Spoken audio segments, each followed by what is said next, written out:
All right, so again, Thursday we're meeting over in that class. Do make sure you coordinate on that.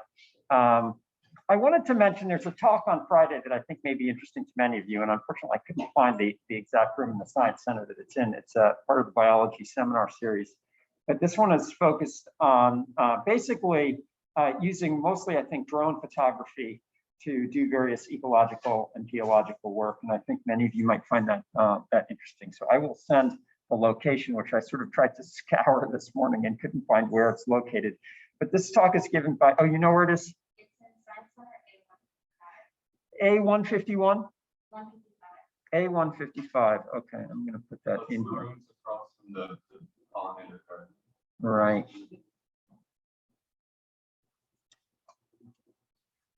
A155. Okay. Yeah, I think they tend to be there too. I think that's true, but wasn't sure, so didn't want to put that down. That is where they tend to be. That's where most seminars are. Okay. So at any rate, that should be, you know, for many of you, that should be really interesting. A lot of interesting work is being done with drone photography now. And Stephen Mather, the person giving the talk, is actually works for CIT now, but he came here from working for Cleveland Metro Parks for many years. So he's got a kind of ecological background. So I encourage you guys to go see that from the syllabus too. Okay, so as I said, I'm going to say a couple things about I'm going to actually quickly go through some literature citation issues because it's issues that that keep coming up in people's writing, and I just want to make sure we're good on that one. I think somehow we don't sufficiently train you guys in text citation. I'm going to say something about that, but most of today is going to be focused on thinking about the issue of disturbance, resilience, and management of ecosystems, landing in particular on sort of intentional management in the form of ecological restoration and ecosystem engineering. And so yeah, that's kind of where we're going to head, which I think is it's an interesting topic to think about, particularly in a changing world. I think many of the sort of challenges of managing ecosystems are sort of coming to the fore with our understanding that we are now in a changing world. And so the idea of managing a system in a changing world is raising a whole new set of issues, which were really always there, but are just more evident in the context of sort of directional climate change that we're facing right now, and probably important to many of you who might be thinking of careers that in any way involve managing ecosystems, because the world of ecosystem management is different now than it was a decade or two ago because of our understanding of the changing world. So that's where we're going to head. Just to remind you about things I've already said. You know, this is the list of project timelines.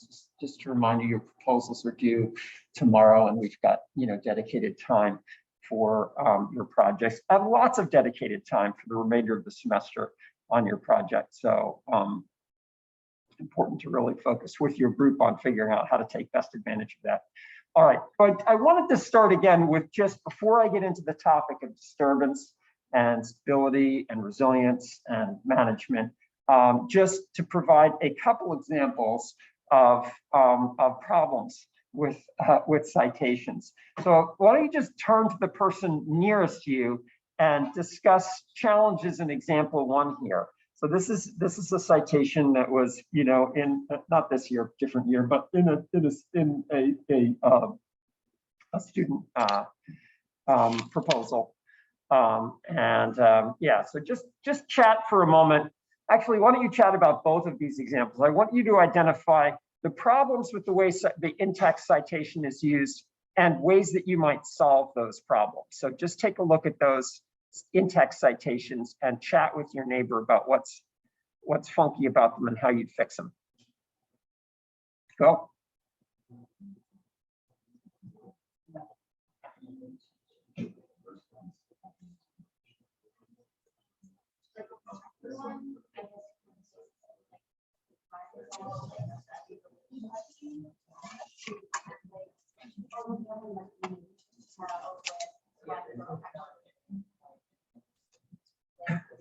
They research wetlands, I think probably.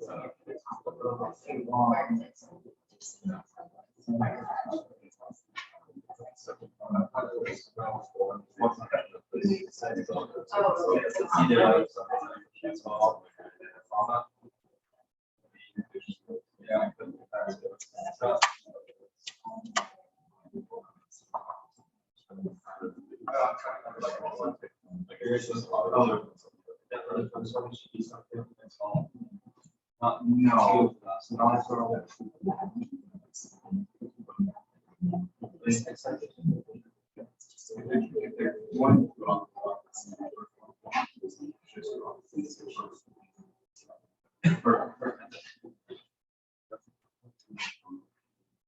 You guys you've identified problems and solutions? Okay, let's go ahead, Naomi and Ren. What are the challenges in the way this was set up? Let's start with one here, just one example. Okay. Sure about this because typically, I know you can use it. There's two authors, you can write both names instead of using like et al. But we're thinking maybe using. Oh, there's nothing wrong with the way they put that. I'm talking about with how information is constructed in there. There's nothing wrong with their particular. What I'm asking here is the question about what's wrong with your ability to interpret this. So okay, yeah, Jay. There's so much information that before the separation that you can't attribute, but yeah, I don't know how to pronounce that either. Actually, right, and this is the most common problem I see with citations is there's a lot of information before the citation, and as someone reading it and knowing something about the topic, I'm pretty darn certain that that citation has not addressed all of those issues. And there's no way from that to know what information is actually being, which of these pieces of information that come before here is actually being cited. And what you want in a citation, what you want is for the person reading it to know exactly what information you gleaned and you're attributing to that particular author. If they don't know exactly, if they can't interpret it and know exactly what information you're attributing, then the citation is not actually useful or proper. And the way to do that is you can stick citations within a phrase, or you can simply break up a sentence and make sure it's clear. One of the most common things I see is this problem, which is related to that, where this person is almost certainly not talking about the living machine in this citation, in the second one here. They're probably talking about removal of nutrients through horizontal flow constructed wetlands. But from the citation, you don't know that they're not. You have no idea whether they're talking about the living machine or not. It implies in some ways, because the living machine is in there, that this author was specifically talking about the living machine. So in both cases, the information coming before the citation, it's ambiguous which parts of that information are actually being attributed to the authors. And in all of your citations, you want it to be crystal clear exactly what information is being attributed to the source. Yeah, it's just, and it's usually pretty easy to do. In almost all cases, it could simply involve breaking the sentence up, like saying horizontal through flow wetlands are efficient at removing nitrates and nitrites, and then put the citation there. This part here is also a little confusing, which are key nutrients for removal in the system, because it may be that this author is only saying that that nutrients, that removing nutrients from the system, that it's important to remove those nutrients from the system. You know, in which case you might start the sentence, it's important to remove nitrates and nitrites from the system, and then cite it, and then say the stuff about horizontal wetlands. But in this particular use, you have no idea what exactly the author is being cited for. And so the only thing that's reasonable to assume because of the way both of these are constructed, is every piece of information that comes before it is something that that author talked about. And I'm almost certain that is absolutely not the case in terms of what they intended to cite in there. But it's very important for a variety of reasons. You don't want to imply that some authority out there has weighed in on something that they have not weighed in on, because the whole purpose of the citation is to say there are other people who've investigated this, done research, and found something, and I'm building on their work. And you don't want to imply that these people have done something that they haven't done or found something that they haven't found. But also, if you're, often when I'm reading someone's work, I'm interested in their work, but I'm also interested in the context in which they're constructing their work, because I'm doing similar work. And so I'm very often identifying papers that I want to look up and add to my own reviews when I'm reading someone else's work. And so I want to know precisely what information they got from that, so I can say, oh, I'm really interested in that particular study. I want to go back there and do that. And if they've been ambiguous in terms of what was in the study, then I don't actually know what's in that study. But it's very, very important to make sure that it is crystal clear exactly what you're attributing to each author within these things. I mean, another thing I often see is a general statement and then a citation afterwards. And that's not typically very useful. You want to be as specific as possible in the statement of what was found in a particular study. So it's very clear when you're going back. Does that make sense to people? Again, this is, I think somehow we don't teach this well, because this is such a common thing in the writing I get, but the citation should be very, very clearly linked. The information should be very clear that you extracted it and are attributing to a particular author. All right, so that was a bit of an aside. I want to spend the rest of the class talking about disturbance, stability, management, and construction of ecosystems. And to do that, I want to actually go back a little bit and talk about our model of 7 ecosystem forming factors, because the question we're really trying to address today is this issue of time and disturbance and how ecosystems respond to disturbance. And in particular, we're often interested in kind of the mediated role between the organisms present within an ecosystem and the disturbance that's being applied to that ecosystem. So I want to start with just a general question as we think about how do ecosystems change and how do they respond to disturbance. I want to just ask the very general question of what is it that determines both the current state of an ecosystem, so what is occupying a given location, what is occupying an ecosystem on a given location, and then what's determining where it's going, where it's headed, how it's changing over time, what it's moving towards, what changes are occurring in the system. So it's a very general question. Obviously, all the ecosystem forming factors answer that, but I want to just get some ideas thrown out there about what is it when you think about an ecosystem, how did that ecosystem get to be there? What are the sort of general characteristics of that ecosystem that you could say cause it to be the way it is, and what's affecting how it's changing at a particular time? Anyone want to throw out some ideas on that? Yeah. It's history and current relationship with humans. Its history is really important. So the state of the ecosystem is kind of a manifestation of everything that happened to that ecosystem before there. And obviously human beings are playing a major role both directly and indirectly, sometimes more indirectly than directly. But that's good. So it's history. So its current state is a function of everything that has happened, all the factors that have acted on that system until that particular moment in time. What about its future direction? What's determining its future direction?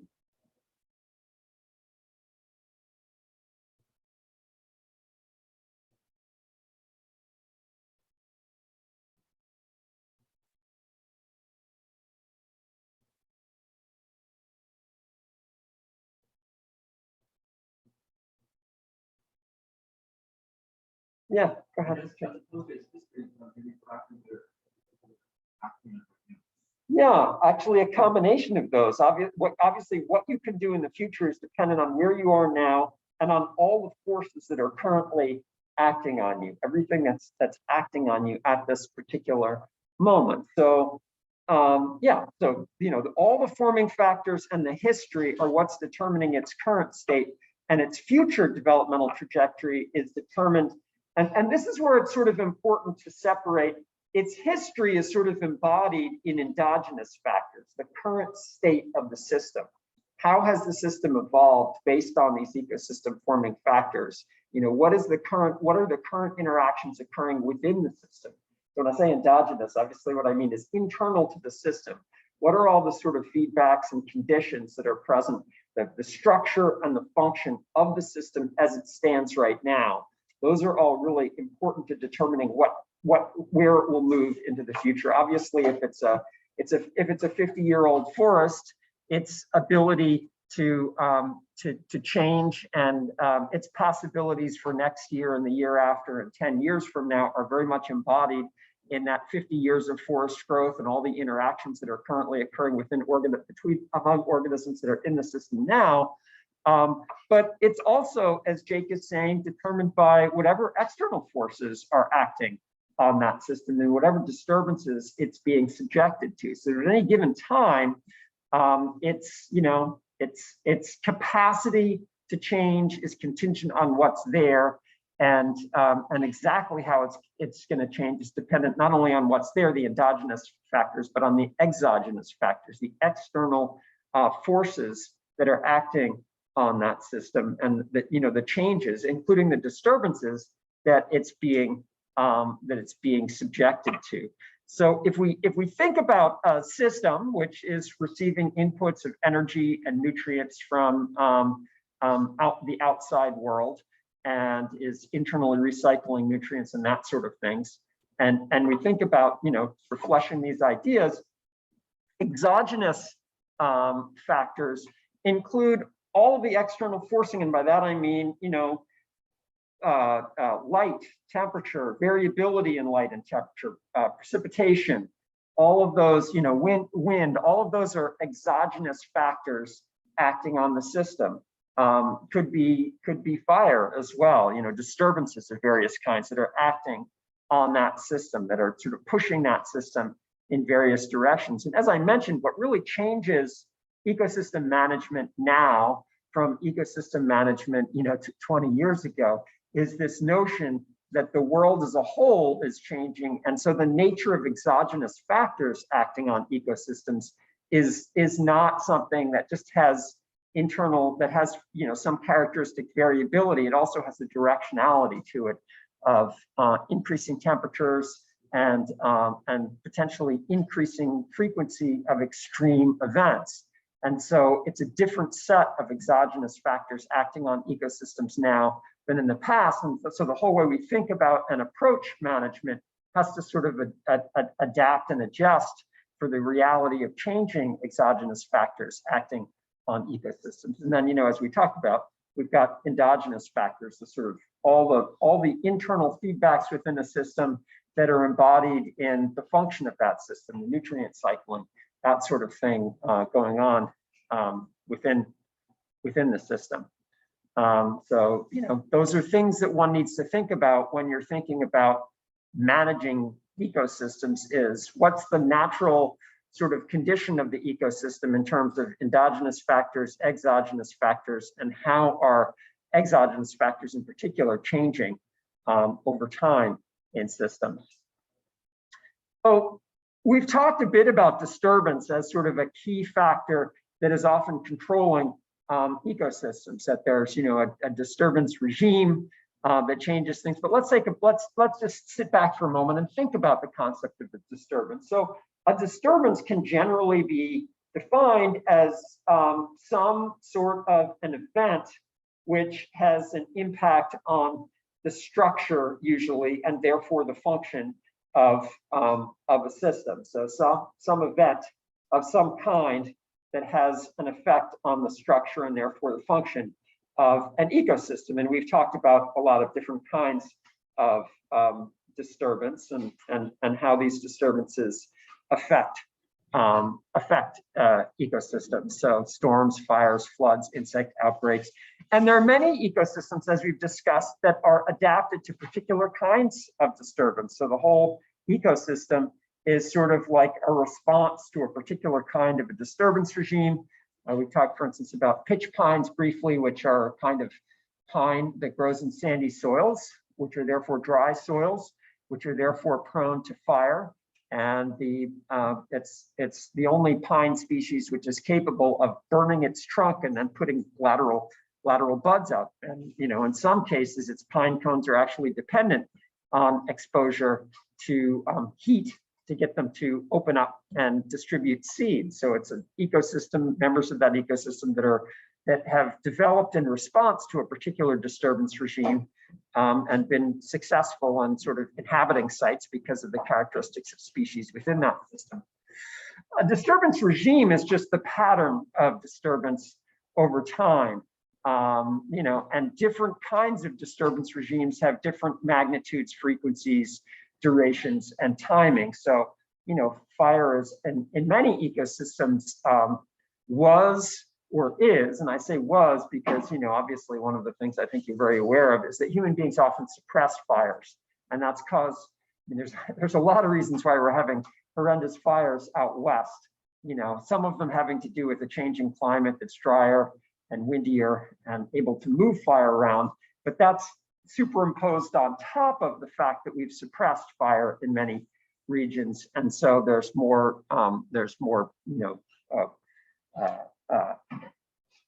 fodder for that fire, if you will, more dead wood, because the sort of more frequent fires would clear out and result in smaller fires, but having suppressed fire combined with the impacts of climate change, dryness, and wind are sort of three factors which are resulting in much larger scale, more damaging fires than had characterized the systems previously. So that the nature of the fire disturbance, which many of those ecosystems are adapted to, is changing and becoming more intense, both because of climate change, but also because of human management that increase their vulnerability and the sort of magnitude of the impact once they do catch on fire. But a disturbance regime is just sort of the characteristic pattern of disturbance that ecosystems have developed in response to. And you're obviously familiar with sort of this successional, when we talk about succession, primary succession being succession that occurs on bare ground as opposed to secondary succession, which is sort of our farmland chronosequence type deal that we've seen around here. I bring up those terms which are very familiar to you because the kind of response that an ecosystem has is dependent on the magnitude of the disturbance. And so if we look at sort of a chart of potential disturbances and how severe those disturbances are, different kinds of disturbance events occur both at different frequencies, which I'll talk about in a second, but with different magnitudes. So, around here, one of the sort of characteristic features that we've talked about on every ecosystem we visited is the fact that this is a post-glacial landscape. So at a very large scale, we had this massive disturbance in geological time, which is glaciers, which came down and basically wiped all previous vegetation off the site. And, we often start our story about local ecosystems by saying, the last Laurentian ice sheet retreated, about 12,000 years ago or so, and left behind, crushed rock on which all of our ecosystems have subsequently developed. Well, that was only the most recent glacier. There were thousands and thousands of years of glacial periods between which we had ecosystems that are very much like today's ecosystems here, but they were completely and totally wiped out by subsequent glaciers. So we don't tend to spend a whole lot of time talking about them because the disturbance event, glaciation, was so extreme that it basically wiped all the organic matter off, and we were starting, completely from fresh as far as biological material was concerned. But you can kind of chart out sort of different kinds of disturbances in terms of their severity. Here, we're basically measuring disturbances like how much organic matter is removed from the disturbance. And again, a glacier is going to remove all the organic matter, as opposed to an herbivory event. You've got an extreme herbivory event, which is removing a lot of organic matter, but not all of the organic matter. So, yes. Do you think that this is just like maybe like a standard like excess fires? I know that when you had like some of these massive like mega fires out west, like the troublesome creek fire, that like Right. completely burned Right. fire like Right. top layer of soil and ash, and, like there was nothing. Right. This is obviously a model, and what you're saying, Ren, fits into what I was saying moments ago about because we've allowed a lot of deadwood to build up, because we have more extreme winds, because we have more extreme dry events. You know, the arrows on these things are potentially changed. The length of the arrows are potentially changing. So fire, you know, in some circumstances now is bringing us, I wouldn't say all the way back to primary succession, but much further back, removing a larger percentage of the organic matter on the site. And again, this is it's just a model. This is not necessarily, you know, but yeah, the changing climate is changing some of these things more than others. I mean, flooding as well, more extreme flooding events. So the arrows are getting longer in terms of the potential impact of those on the system.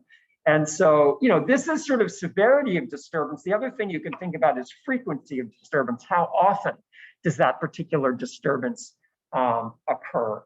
And, you know, here we're graphing down to sort of like micro time scale, you know, like the opening and closing of stomates as a sort of, as a response to, you know, variability in moisture levels.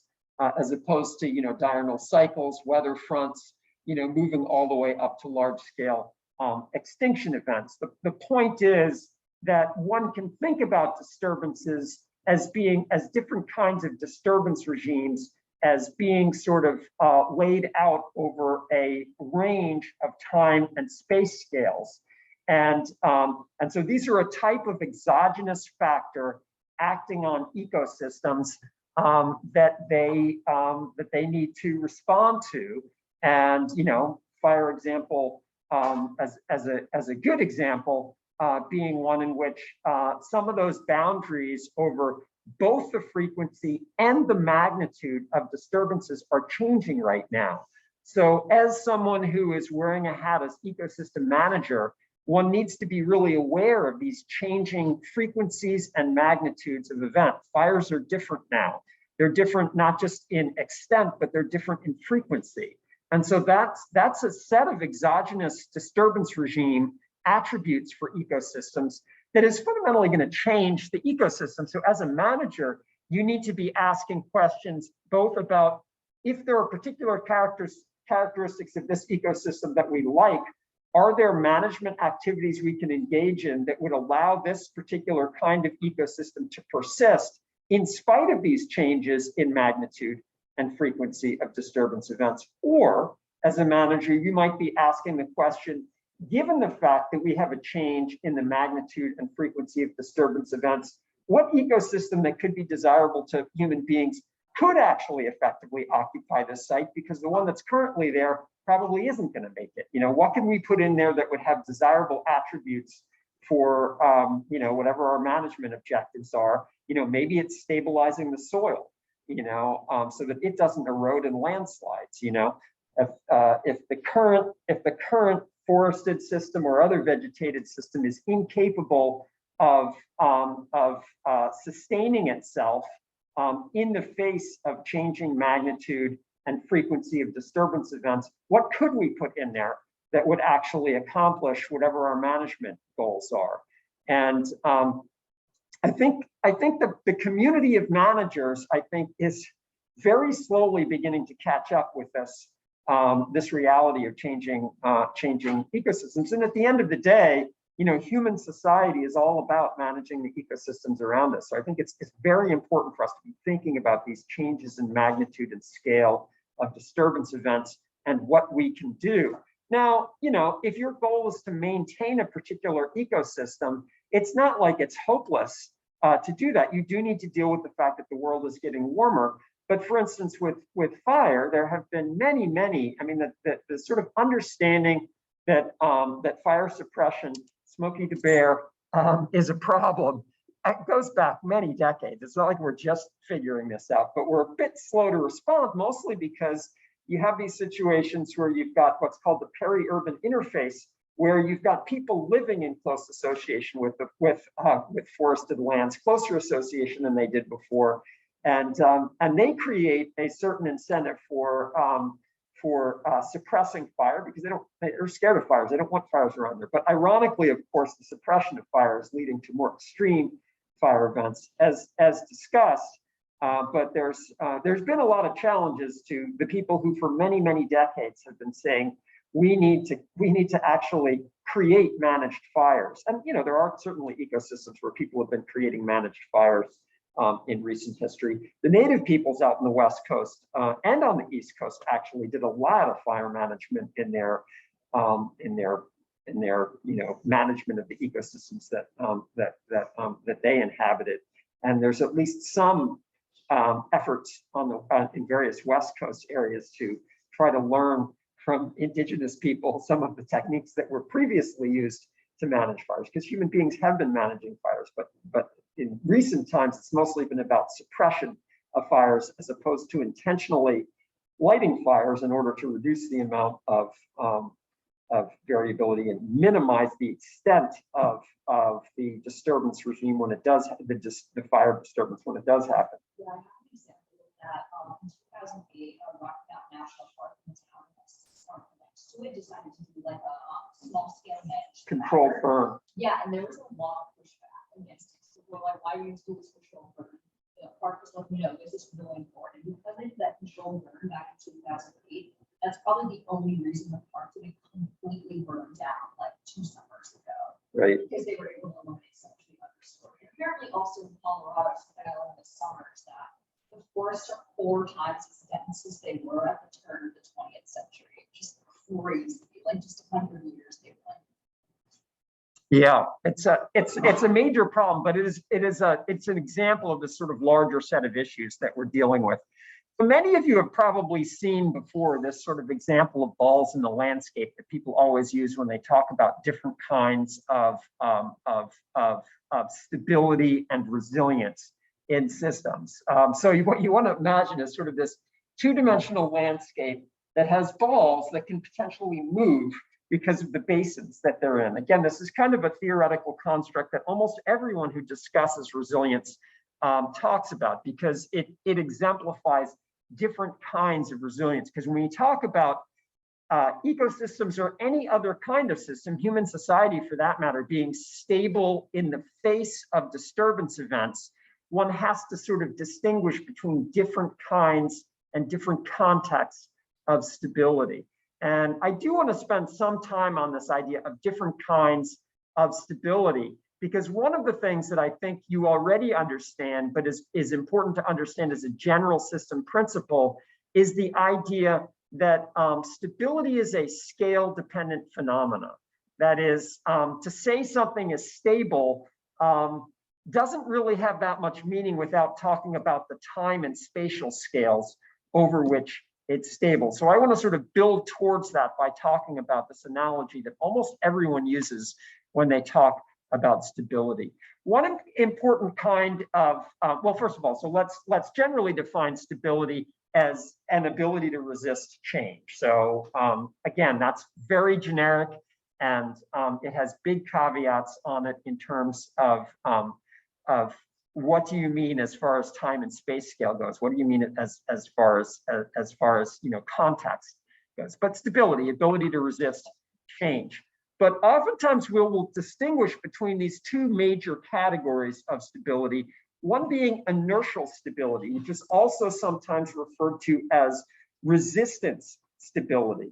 And that's the ability of a system to be exposed to some sort of a disturbance event and not change, resist that change, maintain itself in spite of that. So it's basically resisting the change in external forces, the change in the exogenous event that's occurred it's resisting that and maintaining itself. And lots of examples of systems that are very good at receiving a certain range of disturbance and just remaining completely intact and undamaged in response to that. I'll give an example of that in a second.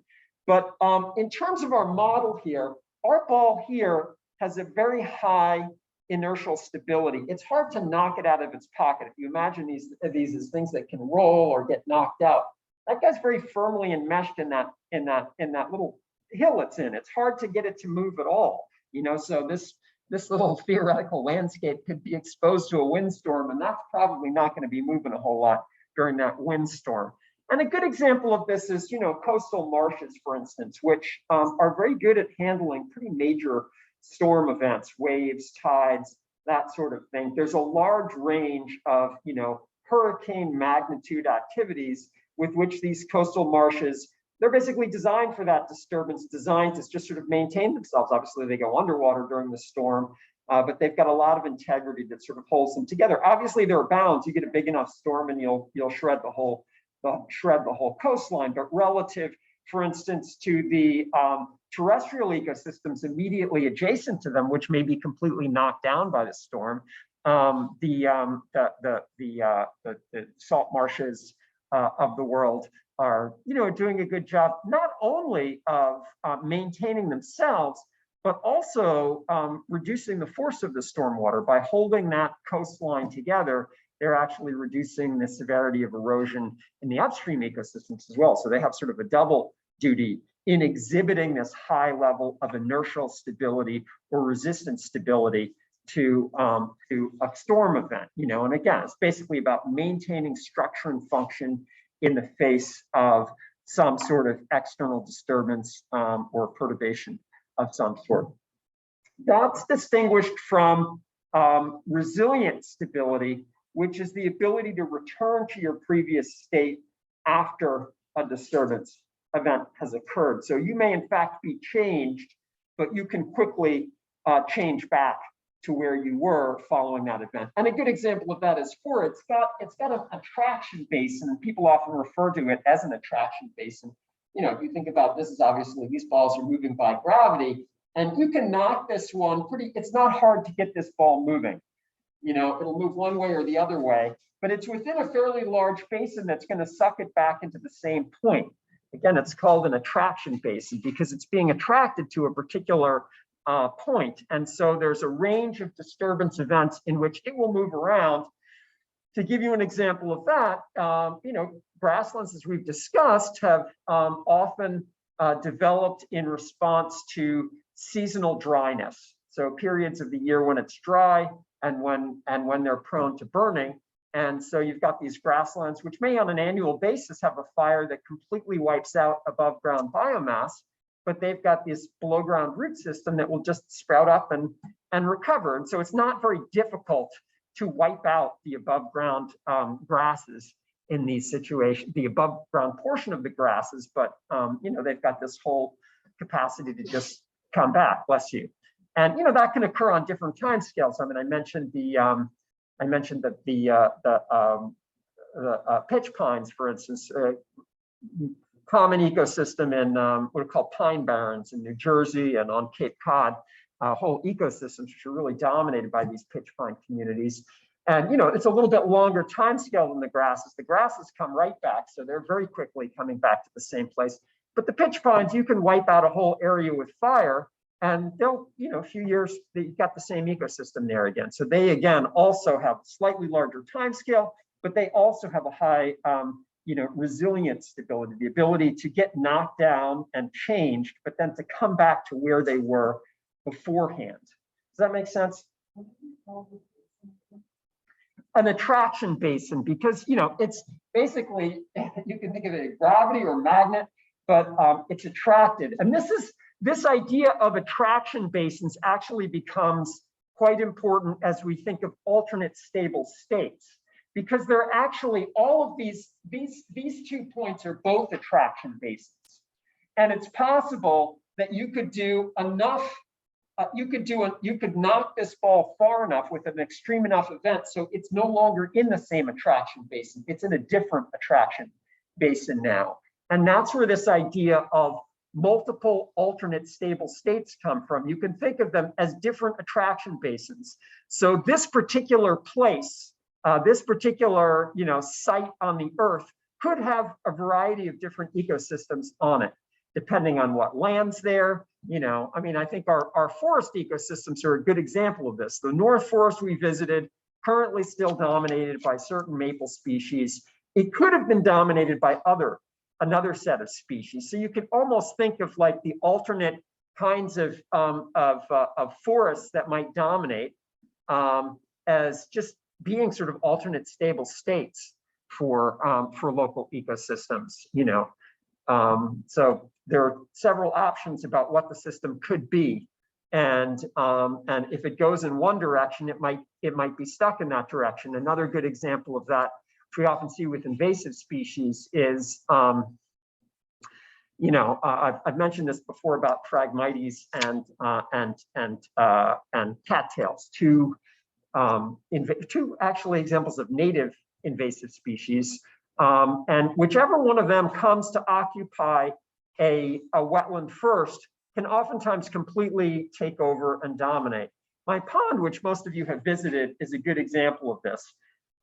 During the first few years after I dug that pond, I spent multiple hours a summer weeding out cattails. If I had not weeded out cattails, the same thing is true of the wetland restoration project.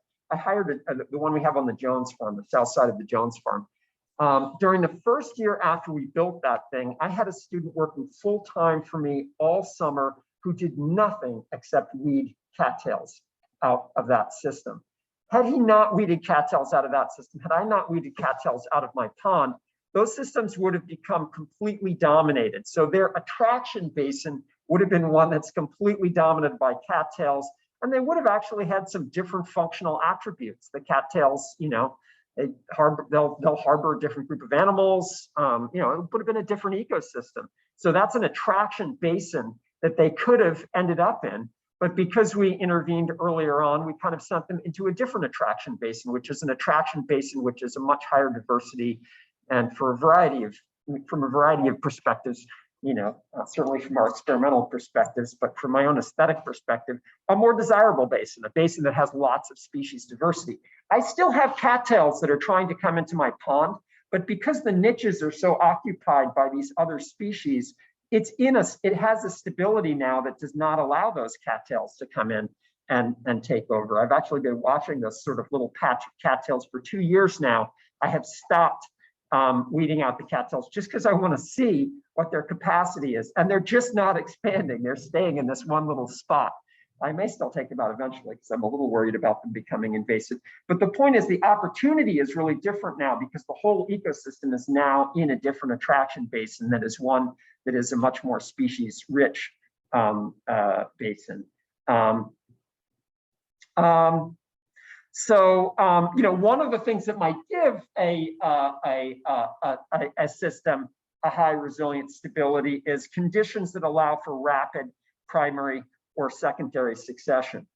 And I will say, as I'm kind of talking about these management interventions that that my own personal experience and experience of working with my students, human beings can intervene in these systems in order to facilitate an ecosystem ending up in different kinds of attraction basins in these things. So we have the capacity to direct where things end up, and we also have the capacity to construct ecosystems that potentially have a high inertial or resistance stability. So as a manager, we're intervening in ecosystems and making choices about what directionality and what future potential they might have within ecosystems. And that begins to get us where we're headed today, which is towards ecological engineering. Ecological engineering is all about thinking about,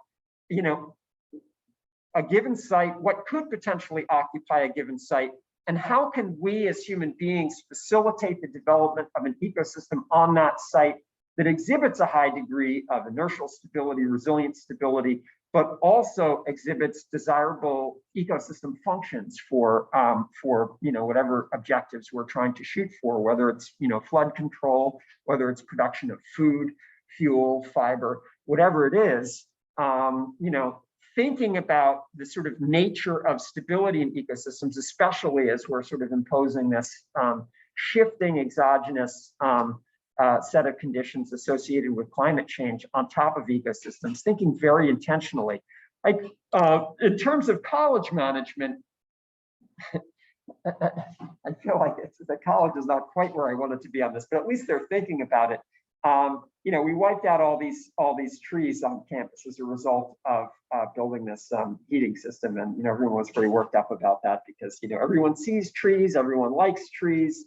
Seeing an old tree get knocked down, it's a very visible ecological element of the landscape, and people see like big trees coming down and someone saying, well, we're doing this for carbon neutrality. Their natural tendency is to sort of think, yeah, well, that's really hypocritical. You're taking down these beautiful trees that are fixing carbon and all for this carbon neutrality project. I'm actually totally on board with taking the trees down because they kind of had to come down to put the infrastructure in, and that infrastructure is going to make the campus much more efficient. But now we're faced with the question of, okay, so we're going to replace those trees. What are we going to replace them with? And the administration embodied in facilities management is on board with thinking about, how do we think about trees in a changing climate? What should we be planting here in replace of the existing trees? But I wish they were a little bit more forward in thinking about, those issues about the changing world and about how that should affect our consideration of different trees in this environment. They're there, but not as there as I would like them to be in thinking about those ecosystems. Now, here's an important point I want to make, which is that whether a system appears stable is really dependent on what we're assessing. So, okay, so let's give a very concrete example of that you just experienced in a big way, which is the Chance Creek Vermilion River ecosystems we visited there. So what would you say in the last 20 years on that site, what aspect of the system has proven to be unstable, and what aspect has proven to be stable? Let me just throw that out, since you guys have recently completed a site report on that, in which you were asked to sort of consider, climate change and management of the site. Yeah.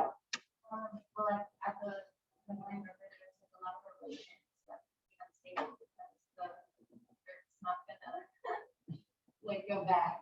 Right. So thinking about erosion, the impact of erosion is super important. Thinking about climate change. But let's focus for a moment on species. In what way? And how has that system been very unstable in terms of species of the plant community, let's say, and in what way has it been? Does it show signs of stability? Yeah, nice. Well, like for example, just like the ash blocks at the sites, and then the example of stability is like what other kinds of trees would be able to provide. Yeah, that's exactly where I was thinking of going with that thought is, if you focus on the species level and you're particularly interested in ash species, you saw a cataclysmic event which fundamentally removed the ball from the landscape. It's gone now. The ash ball is gone from that landscape.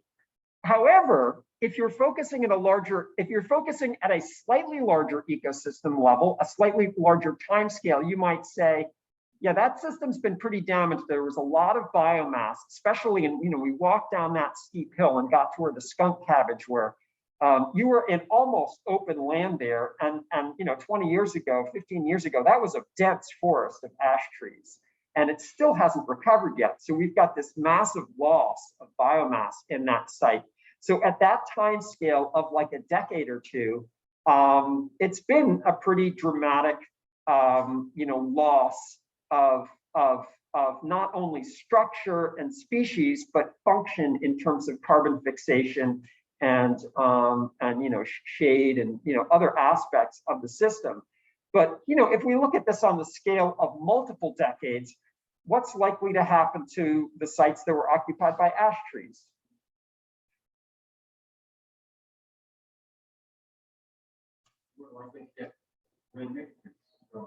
Yeah, we're going to get some other species, quite likely red maples or some other wet tolerant species, which is going to, stabilize the system. So my point is there's a real scale dependence thing happening here where it kind of depends on, are we looking at individual species? Pretty catastrophic, unquestionably catastrophic from the perspective of an individual species and organisms that might be dependent on that species on a 1 to 2 decade time scale, maybe even 3 decade time scale, pretty catastrophic in terms of carbon fixation for the forest. But if we start looking at like multiple decade scale, maybe not such a big event in terms of the overall structure and function of that ecosystem. So very much when you think about disturbance, you've got to define what time scale you're worried about and whether you're worried about particular attributes of the system or system level attributes such as biomass accumulation overall as opposed to particular species. Yeah. And like flying up to the ball metaphor, what if you like mounting the ball farther away on the floor? I'd say it depends on what you think the ball is. What I'm saying is if the ball is ash trees, you've knocked it out of the ballpark and it's gone. If the ball is tree biomass, you've knocked it pretty far and it's going to take a while to come back, but you haven't, but it's still in the ballpark because it's just going to be replaced by other tree species, just as, elms and chestnuts were, So what I'm saying is it's like the ball is not one thing. It's like we're looking at this as an abstraction. But what I'm saying, it depends on what you're looking at, and whether you're looking at particular elements of structure like tree species, or whether you're looking at function, biomass accumulation and nutrient cycling, and whether you're looking at, 5 to 20 years versus you're looking at 20 to 70 years, because the answers to what you're seeing going on in this abstraction here depends on both of those, which components you're looking at and what time scale you're looking at. And it's important to understand this because people have their own experiences with ecosystems and they may be attached to particular tree species, and those tree species may be functionally, absolutely critical. You look at the redwoods, there's, such an ecosystem that's developed around the redwood tree species. So I don't want to discount the importance of individual species oftentimes in sort of overall ecosystem function, but especially as we sort of face the reality of climate change, I think at some level, you guys are all familiar with the idea of triage, right? In war, when they bring wounded people in, there's sort of this decision-making process about it's a terrible thing to say because it's human life, but what's our most efficient use of our medical resources to try to maximize the extent to which we're taking care of people, And so, there's a sort of decision-making process about who do we treat first. And usually they don't treat the most wounded soldiers first because if you can save several people as opposed to that. What I'm suggesting here is partly what we need to be thinking about with our changing ecology around us is thinking of it more in a triage mode, which is, I think, very difficult for human beings to do because they tend to get focused on particular individual species, which might have important cultural value, aesthetic value, or other things, as opposed to thinking at it at a more systemic level. I just the thought that comes to mind with that is, for instance, polar bears, where I think, and other Arctic species, but polar bears in particular, which I think became so iconographic for describing climate change or creating narratives about climate change and what climate change was doing. And again, focusing on particular charismatic megafauna like that makes some sense because human beings connect with large charismatic megafauna like that. But in my mind, and I hate to say this, but the polar bears and some of the other large species like that, I think they're basically toast, to be perfectly honest, at least in their current form in those ecosystems, because we're beyond the point where, we're going to be able to, preserve their habitat. We're too far along in our trajectory of change. And so I think it's very important to be thinking about, it's also sort of in general, Nature Conservancy, which has this enormous challenge of having these sections of Earth that they maintain, but there's a changing climate and there's not continuity. They can't move their managed ecosystems northward. And so what they really need to think about is, okay, sort of we preserve this area, which when we preserved it, we were thinking it is an area that should be occupied by this particular set of species, and we want to keep it occupied by that set of species. And you've got, the climate zones moving northward, and the particular species that they may have decided to preserve this for may not be the ones that show a great deal of resilience or stability in that shifting environment. Same discussion we had on the North Field, thinking about, okay, we want a forest up here. We find there's certain desirable features, carbon accumulation, that sort of thing.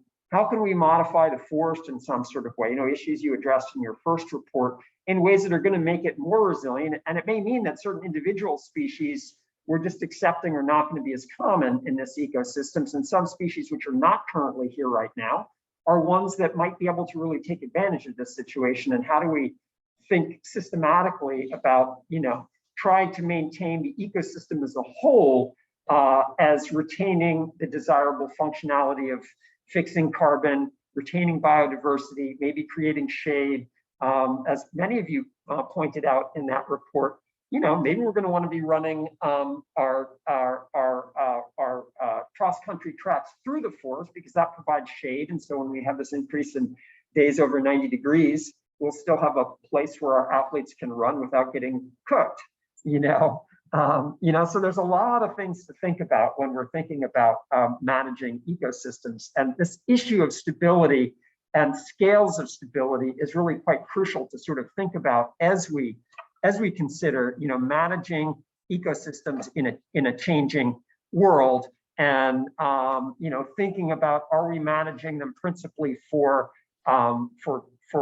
particular structural attributes like species, or are we managing them for particular functional attributes like biomass accumulation?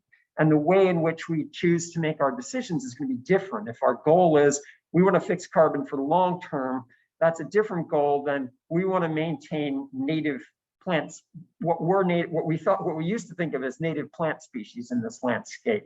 And those might be in conflict with each other a little bit. And we need to make an active decision at this point in human history about what are our objectives and be honest about that. I think it's very difficult.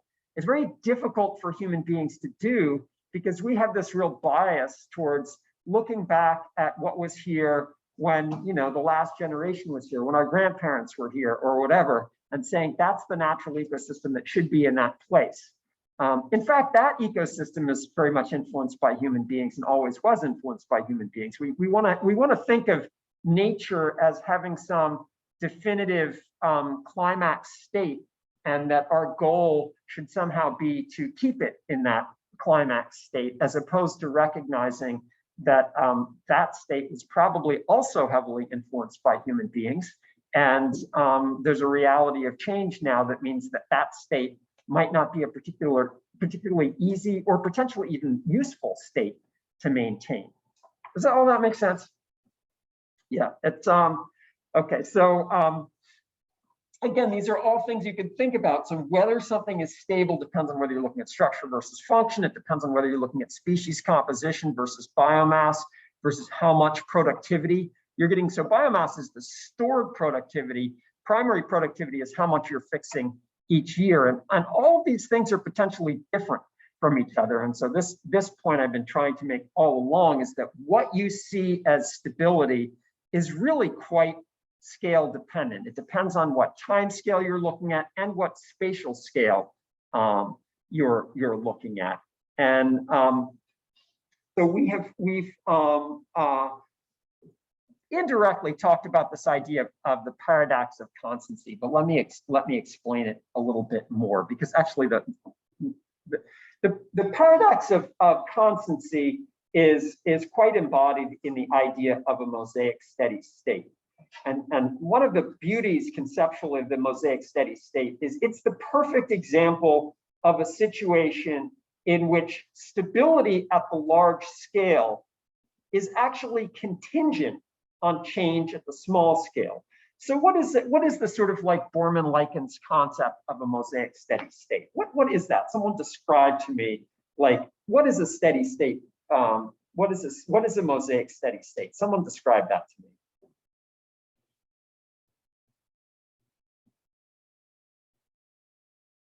What is the mosaic steady state?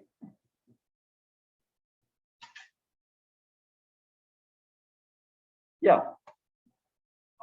I guess it's where you have disturbances occurring in a system in different places at different times, and then those disturbances, because they're in different places, average out. Yeah, exactly. So, specifically, they were talking about forests and these sort of patches within a forest, which exactly as Jake is saying, each of those patches is in sort of a different stage of development, and you have these disturbances coming through.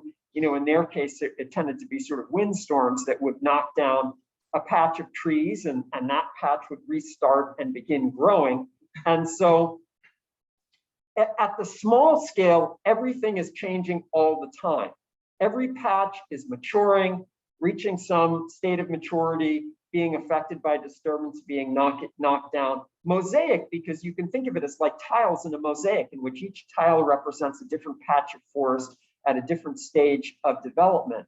And the key concept here is that at a landscape scale, in a mosaic steady state, if you think about it as a mosaic again, the colors, you have the same number of different colored tiles representing to some extent the different aged ecosystems, different groups of species and stuff. So you're maintaining that constancy in the overall forest. So if you ask the question, what's the overall species composition? What's the average age of trees in the forest as a whole? You get numbers that were relatively constant. But as you begin to shrink your spatial scale, you're going to get lots of variability until you get down to the patch size, where you have this continuous change in the age and in the species composition as the individual patches mature and different species come to dominate. But the key thing to understand in this, the really central element to understand, is that stability at the landscape scale is actually contingent on change and disturbance at the smaller scale. It's really crucial to understand that oftentimes stability at one scale is contingent on change at the smaller scale. So it is only the small scale change that allows for the creation of large scale stability. Without that small scale change, you would not have large scale stability. Yeah. Sorry, I think what's you in the bottom right. Yeah, okay, I'm going to talk about that in a, why don't you shift over there? You can see the board better. Oh, it's just like, the text is really small. Yeah, well, let me tell you, well, I'll talk about that in a second. I just want to make sure people understand this idea, because it is so crucial. When you think about managing ecosystems, your goal in managing a particular ecosystem might be one thing, but if you're thinking about managing a landscape of ecosystems, your goals might be difficult. And even if your job, if you get hired by the Nature Conservancy or some local entity, some park, to manage their park ecosystems, it's very important to think about that in this larger landscape and to be asking the questions about, how are we managing the larger landscape? How does the management of this particular ecosystem fit into the goals, fit into larger goals about managing a landscape? And where am I shooting for stability? Am I shooting for stability at a local level, or am I shooting for stability at a landscape level? What is my goal here, and how does it relate to these ideas of stability in ecosystems. So what I have over here on the right is just some examples of ecosystems that are exhibiting different kinds of variability over time. And so the one on the top left has some randomness to it. And depending on what time scale you average over, it's going to have, any ecosystem is going to have lots of random fluctuation in various attributes. How much leaf production in a given year, how much seed production in a given year. Depending on the time scale, that might average out to be a pretty constant ecosystem. The one on the right is an example of a system that is sort of moving towards less stability over time. Many systems have cyclic stability, so they go through cycles. I mean, the mosaic steady state is an example of each patch is going through some sort of cycle of change, and the system as a whole is stable because those patches are out of phase with each other in terms of their particular cycles that they're undergoing. And so as a whole, you're getting actually more of a flat line, but as you decrease size, you're seeing lots of variability. Anyway, they're just examples of different kinds of change, some of which you can consider stable at some scales, and some of which are fundamentally unstable, if that makes sense. Yes? All right. Anyway, we've already actually talked a little bit about alternate stable states, that systems can have these different endpoints. And we've already actually, when we were talking early in the semester about ecosystem development, kind of critiqued this original idea that some of the early ecologists had about the idea of there being essentially a particular attraction basin for ecosystems, that there was a climax state and that any given ecosystem had a particular endpoint that it was headed to, and it was going to go to that endpoint. It's an idea that was put forward very prominently by an ecologist named Frederick Clements in the sort of early part of the last century, which was eventually rejected because people began to understand that there's, at any given moment where an ecosystem is heading is not towards a particular fixed endpoint. It's a function of whatever pressures are acting on it. And, more so than that, this idea that there's not an inevitable endpoint for given ecosystems. There are multiple possibilities for where that ecosystem could end up. And the concept of climax is problematic because it suggests that there's a particular endpoint that is, sometimes thought of as desirable, but there, there's potentially several alternate stable states for any given ecosystem. And given the fact that human beings are so engaged in managing ecosystems, either intentionally or unintentionally, but we have such an impact on ecosystems, this understanding that there are these different endpoints and we have choices to make in terms of pushing systems towards different endpoints, endpoints that may have very different, benefits to human beings. It's very important to keep in mind.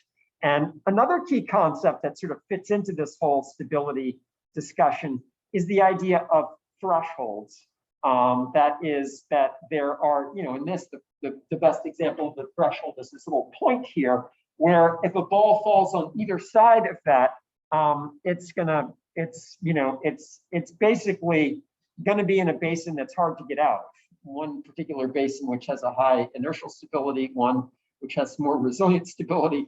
But the point is, once a certain pattern is established, sometimes there are thresholds which make it difficult to sort of push the ecosystem into a different attraction basin, because it's basically formed a certain pattern which is hard to change.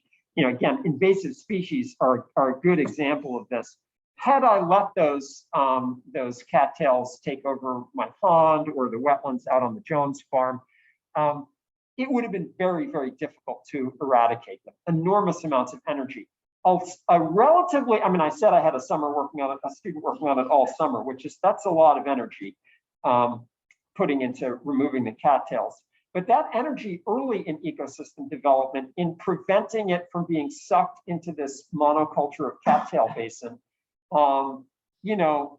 then required no energy after that. I mean, basically, those ecosystems haven't been managed for the last decade, and they are not dominated by cattails now because of the early years we spent. Had we let the thing go and go to the attraction basin that was sucking it in, which was cattails, it would have been cattails then. It would be cattails now. So once you've sent it in a certain direction, it may actually be pretty stable and not wanting to go into a different attraction basin. But understanding that there are these alternate stable states is important.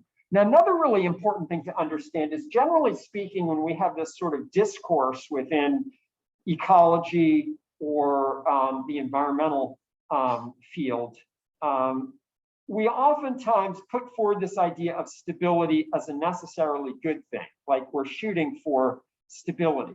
Sustainability is to some extent a concept that is based on stability, minimizing change. But one thing that's very important to understand as well is stability itself is just stability. It's neither good nor bad. You could have a stable system that's a system that is a very undesirable system. Stability does not mean good or bad. Stability is just a concept. You could have a monoculture of a highly invasive species that's incredibly stable and difficult to get rid of, but is very, very stable. So I'm just saying, stability can be a good thing if it's a desirable system, and it can be a really bad thing. I mean, there are lots of just to push the analogy outside of ecology for a moment, there have been many dictators in this world that have been very stable in maintaining their control over their countries, and that hasn't necessarily been a good thing. So sometimes your goal as someone who might be intervening and managing is actually to take a stable system and make it less stable, to try to push it into a different attraction basin that is a system that exhibits more desirable attributes for producing ecosystem goods and services for human beings. Okay, so I've been talking for a little while now. We've had some good conversations. I do want to take just a second to just have you guys do a teeny bit of brainstorming on, okay, so with all this background on inertial stability, resilient stability, scale dependence of sustainability, where does that leave us in thinking about ecosystem sustainability? So yeah, I mean, what is ecosystem? What should ecosystem sustainability mean when you sort of think about, okay, we want to have sustainable ecosystems? How does all this discussion that we've just had inform your thinking about how we might define a sustainable ecosystem in a way that kind of makes sense out of that complexity of stability and scale dependence that I just talked about? So I want you to meditate on that for a second, and then chat with your nearest neighbor about what you think might be a good definition of sustainable ecosystem that would be useful for us to think about as ecosystem managers.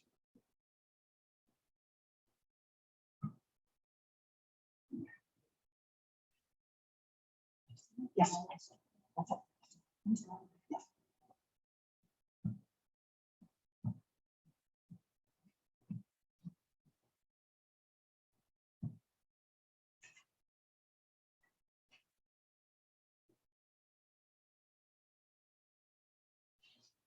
All right, take a moment to chat about it with your nearest neighbors. How about you define ecosystem sustainability?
Yeah.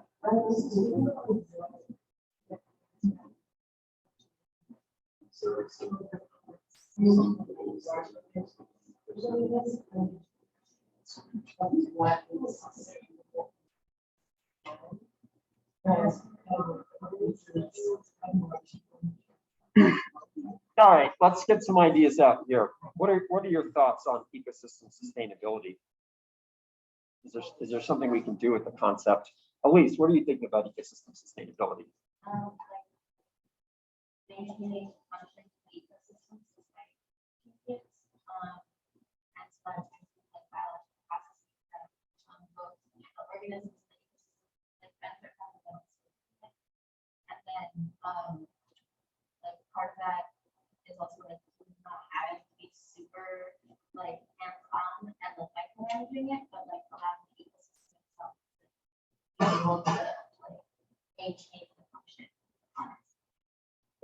And so what I'm hearing and what you're saying is you've got kind of a functional angle on it, and one of your goals is the generation of ecosystems that minimize the amount of human intervention necessary to keep them stable. Okay, that's good. I like that. Other thoughts, Stephanie? What were you guys talking about?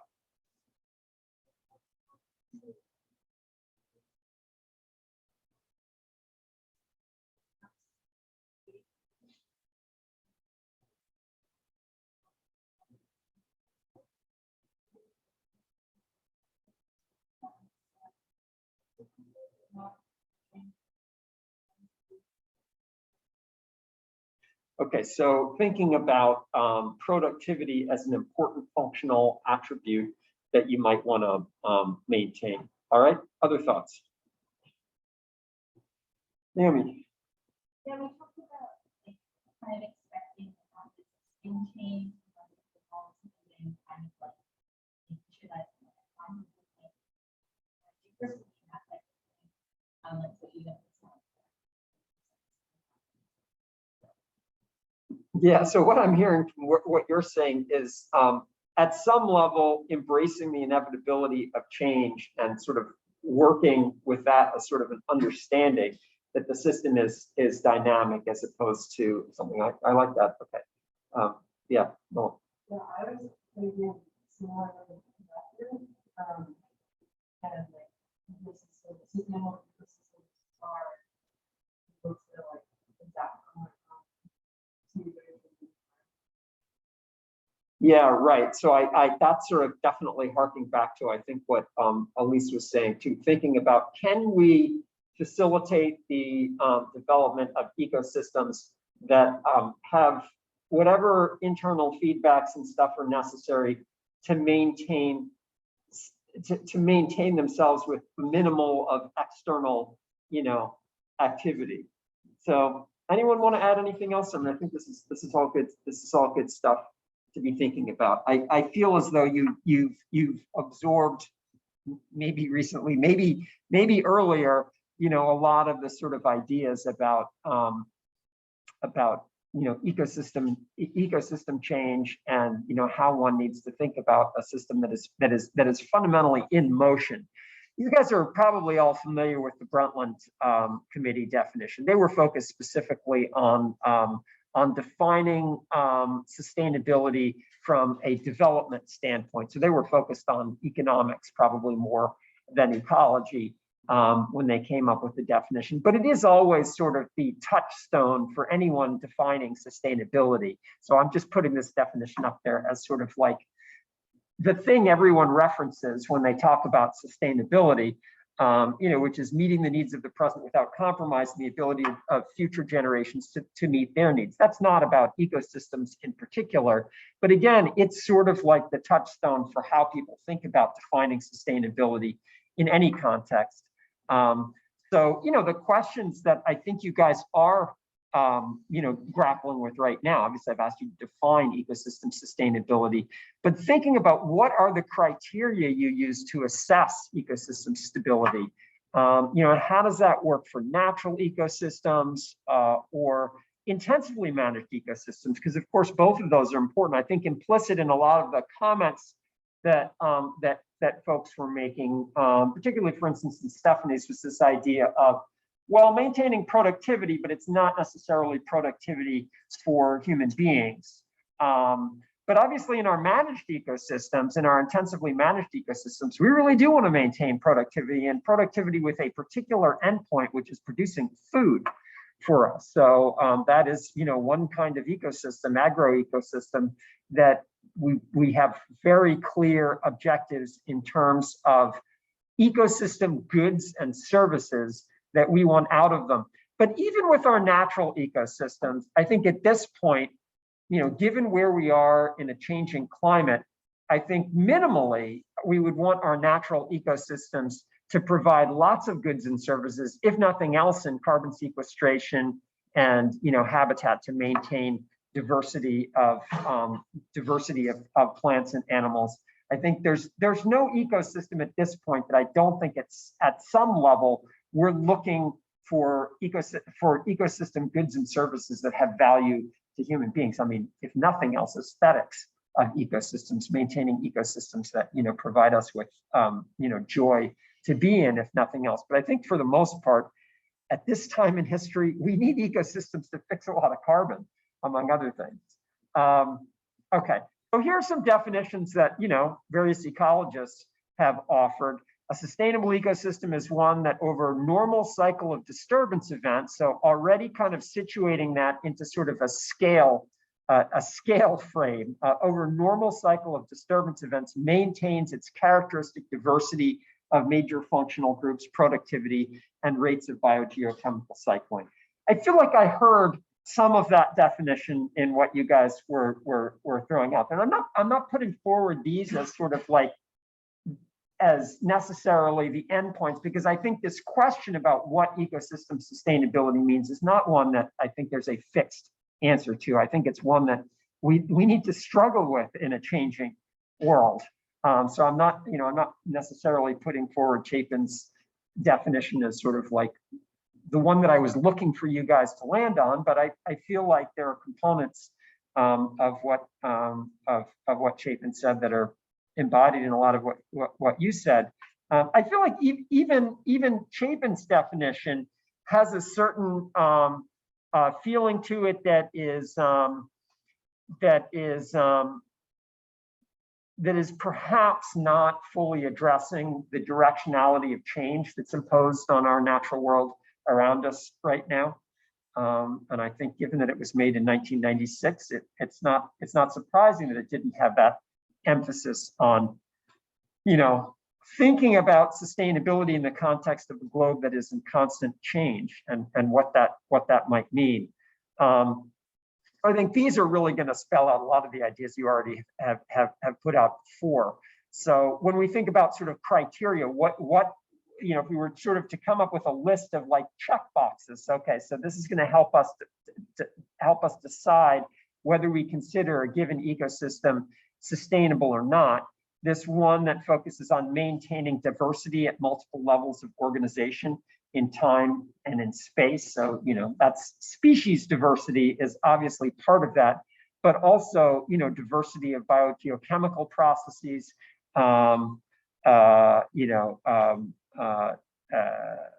just sort of a range of different kinds of diversity that might be inherent in ecosystems. Flows and cycles that are characteristic of the ecosystem type. Is it fixing? And again, Stephanie talked about high productivity. Sorry to keep coming back to this, Stephanie, but it was an interesting point you made. Some ecosystems are actually characterized by low productivity. Is that something that we want or something we want to modify? I mean, the Arctic tundra, very unproductive system because it doesn't get a whole lot of light. Very good at storing carbon over long periods of time so far because it's cold and decomposition is slow. So it has certain functional attributes. Maybe in that system, if we're thinking about intervening, right now we've got a problem where it's warming up and so it's decomposing and releasing carbon. Is there a way to intervene in that system? So we've got an input and an output in the Arctic tundra ecosystem. And it's a situation where in my little diagram here, it's got a huge stock and it's been at steady state. So this is the right picture. It's got a huge stock of stored carbon and soil organic matter, tiny little inputs and tiny little outputs. And the input historically has been slightly larger than the output. And because it's been slightly larger than the output for thousands of years of ecosystem development, it's accumulated this stock of organic matter. It is now in a situation where the Earth is warmer, and so decomposition is happening more quickly up there, less ice cover. And so it now has an outflow that's bigger than the inflow. So as we think about managing Arctic systems, and I'm not saying that there's an easy way to solve this one, but we might think about, can we increase inflow and decrease outflow? What interventions in managing our Arctic ecosystems can we have? Because we don't want to lose that stock of organic matter. That stock of organic matter is carbon that is currently in the ground and could be in the atmosphere and is moving into the atmosphere. What could we do in that system to maybe increase primary productivity in a system that was originally characterized by low primary productivity? Max. It seems like on the one hand, there's the idea of like certain trees farther south of moving in, but then there's also like certain plants in that 100 ecosystem that just also like grow more or even become more tree-like just like Right. Well, maybe where you're going with that, and correct me if I'm wrong, is in a general sense, we keep talking about, climate zones moving north. Let's move species from south to north so that we're helping the ecosystems, helping plants that would eventually get here if the change was occurring more slowly, would eventually migrate here, help them get here fast because the rate of change is so fast right now. They're not going to migrate. We're not talking about post-glacial time scale. We're talking about trying to move them here really quickly.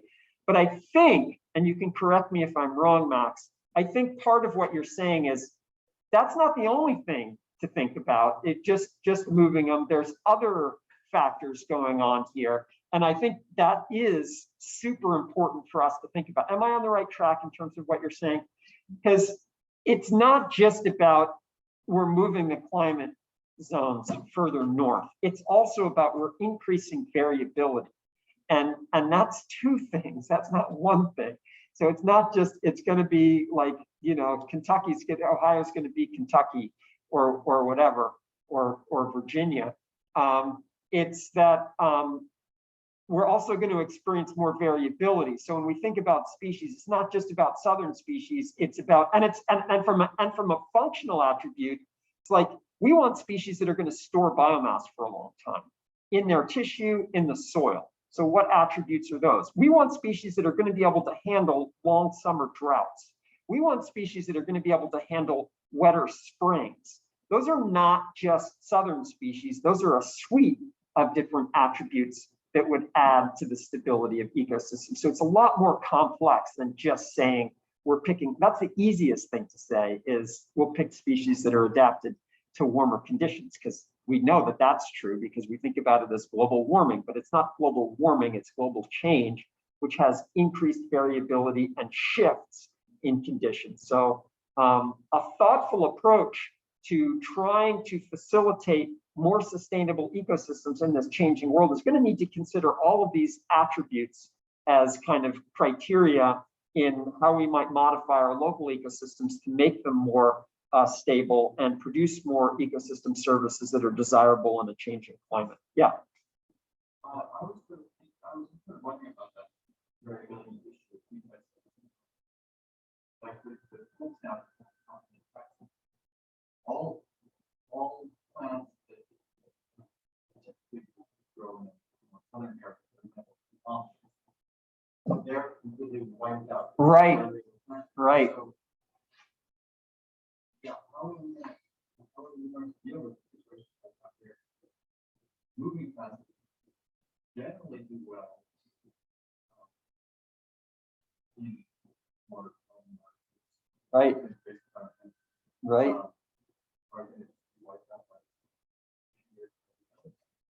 Yeah. Well, I think it's a really, really important question you're asking right now without a clear answer. I think one piece of that answer is diversity, enhancing diversity so that you've got, I think this is true in our crop systems too, where if you've got more variability and you're trying to, let's say, one of your objectives, and going back to Stephanie, is to maximize primary productivity, which certainly from an agricultural perspective is an objective. How do you maximize system level primary productivity when you've got increased variability that in any given year may deliver conditions that are not particularly good for one crop? And I think the answer to that is you've got lots of different crops that give you that sort of buffering capacity against variability. So maybe you do wipe your corn crop out, but maybe some other crop is better. So you've got that capacity. But I think that's exactly the kind of thinking that really needs the depth of thought that needs to go into thinking about how do we build, more sustainable ecosystems in the context of directional climate change that has increased variability, as well as just a directional trend towards increased warmth. So it's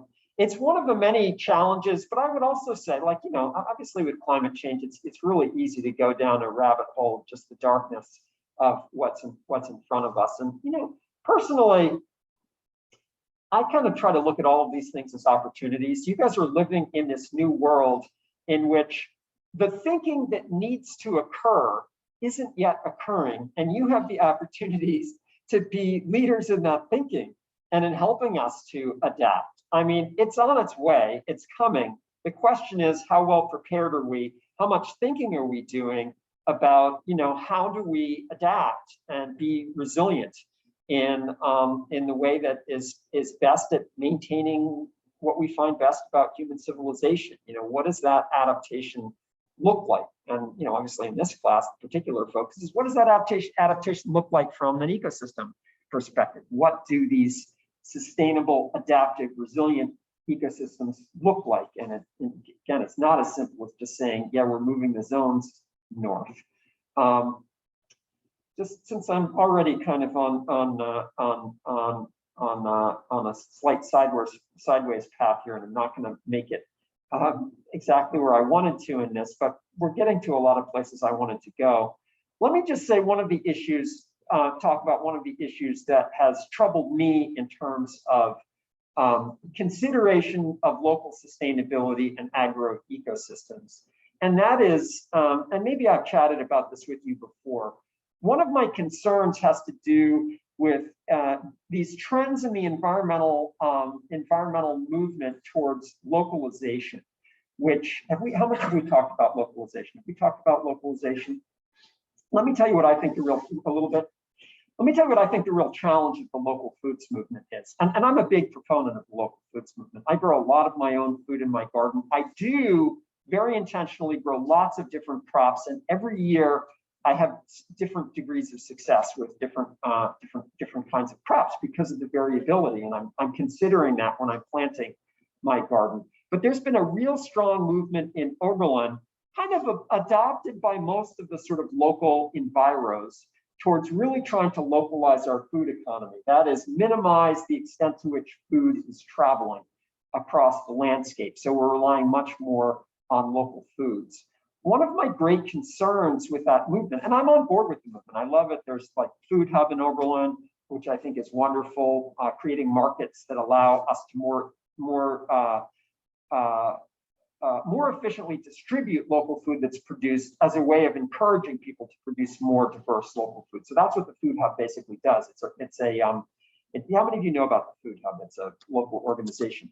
It's a great concept. It's basically a clearinghouse for local foods to make it easier to connect local farmers who don't have a lot of capacity for marketing their products with local consumers who would like to be purchasing locally, but don't necessarily have direct access to the farms. It's just making it easier to develop an economy which is supportive of local agriculture. And I'm 100% on board with it. But part of my concern, originally there was a goal of, the Oberlin project was this big project within Oberlin designed to sort of transform us to a post-fossil fuel economy. It's a little bit before your time, but really neat project. And, Heather Adelman, who's the person who's the director of the Food Hub, sort of initiated the Food Hub while in the Oberlin project. The Oberlin project had a goal of creating 70% of the food that's eaten locally within the local economy. And again, I love this concept, but my concern, and one that I've raised with her, as her organization has really been focused very much on climate vulnerability and how to deal with resilience. So they're very focused on climate change. But one of the concerns I keep raising is, what if we have local events that basically wipe out farming for a season? If we really localized our economy, does that make us stable as a community? To what extent does making yourself resilient mean local self-reliance? And to what extent is it about building networks that are are more regional or maybe even more national scale that allow us to move produce around? And again, I have no answer to this question. I just think it's a question that needs to be asked and thought carefully about, because to me, there's an aspect of intensely localizing your food that makes you more resilient against factors outside of your local area. But there's an aspect of it that also makes you more vulnerable in terms of, major disturbance events, weather events that we're likely to be receiving. I just feel like people need to be thinking about all of these things as they think about, what is a sustainable agro/food production system. But it's true in any sort of ecosystem management, that balance between understanding the larger scale disturbance events we have coming and maintaining a community that is that's vibrant. See, a lot of these same issues are playing out, as I'll say as sort of a final point here, a lot of these same issues are really playing out with thinking about how we're going to provide energy for ourselves. I see within the environmental movement, and I'm on board with both of these very separate trends, one towards localizing energy production, microgrids, trying to make it really easy to move energy around within a community, and local production facilities. And I will say, we had a major blackout when you guys were children during my early years at Oberlin, which basically wiped out power along much of the East Coast. We were down for days. Oberlin was back up in hours. And the reason we were back up in hours is because we actually do have a microgrid in Oberlin, and we have a peaking plant at OMLPS, which is normally off, but they have the capacity to fire it on. So we island ourselves from the rest of the grid, and we had power on within hours, and Cleveland was down for 2 days. So that's an example of how local self-reliance and maintaining the capacity to produce your own energy on a local scale added to our resilience. But at the same time, if you're talking about running an economy on renewable energy, for a good part of the year, there's no wind or sun here, in Northeast Ohio, or at least in our little section of Northeast Ohio. There's no way we're running on renewable energy that's not traveling long distances over a centralized large-scale grid. So there are these two sort of competing aspects of how are we going to run our local economy on energy. We're going to need electrical energy, and we're shifting the entire economy. If we shift to renewable energy, we're shifting to electricity, right? Because, I got an electric car out there right now. We're shifting to electricity. That's how we're going to get renewable. We're shifting away from fossil fuels to electricity. But thinking about the role of local self-production and a grid that connects us all, so you can move energy without a lot of line loss, without a lot of inefficiency. Because right now our grid is antiquated, and we use a lot of power as we transmit it. You need a completely new national infrastructure to move lots of solar energy from Arizona to Ohio, or Texas to Ohio, or whatever. Move electricity over long distances to deal with the intermittency of energy. So anyway, it's really complex to think about these things. There's not a simple answer. And I think people tend to gravitate towards simple areas, but this balance between localization and building out networks that allow us to transport resources over distances is one that is central to what you guys are going to need to grapple with in order to make society more sustainable. Anyway, I'll stop there. So do spend some time with your lab group thinking about how you're going to make most efficient use of your time in lab tomorrow. Think about it ahead of time. Have a plan. And Taylor and I will support you in your plan.